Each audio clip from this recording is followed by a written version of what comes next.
With the development into digital recording and boost in technological advances, computer-generated imagery, or CGI, offers a whole new breadth in what can be created in cinematography.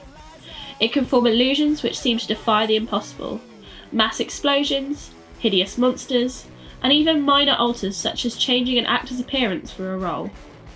Some of the most popular blockbusters come under the action-adventure category, and more often than not stem from the comic book/graphic novel area. Insanely popular companies such as Marvel and DC create cinematic masterpieces through the reliance on CGI to build an alternate reality in which viewers can submerge themselves.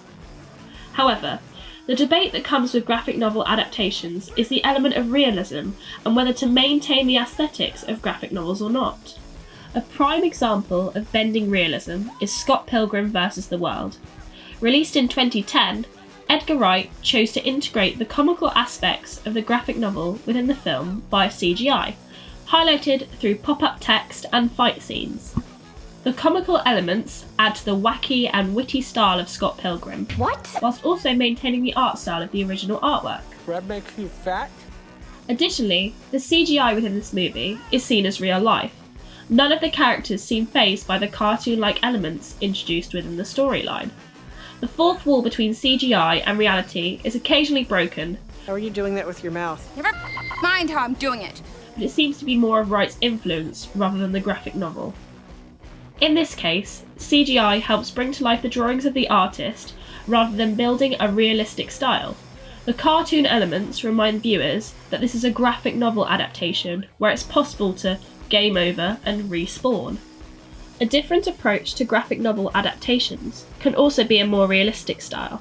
The Marvel Universe, created by Stan Lee, offers more realism compared to a more comical style of novel.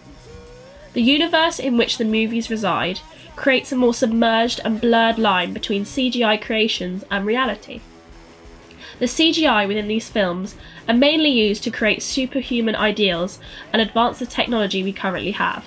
Compared to films like Scott Pilgrim or the Wachowskis' Speed Racer, the Marvel Universe seems like a reality we could easily blend in with.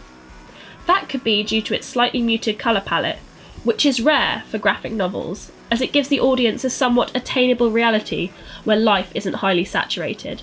But also could be the fact that this is a Hollywood-designed film, wanting to reach as wide an audience as possible. And Hulk. Smash. Elements like this show the difference in each director's interpretation of what a graphic novel should look like on the big screen. Therefore, which is better, realism or surrealism in the graphic novel adaptations? The answer is neither. They're both unique adaptations of a person's artwork and story concept. If anything, they should be considered as two different categories of films entirely. It is one thing being able to animate and bring to life an artist's vision, but it is another thing to develop a believable universe in which comic books and graphic novels stem from. The vision of a certain director may be evident through different adaptations. However, the aesthetic of graphic novels isn't lost even when CGI succeeds the paperback artwork. You guys are so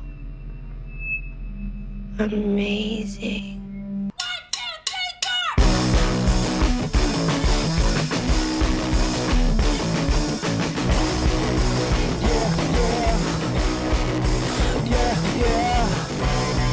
Lemonade the stasis.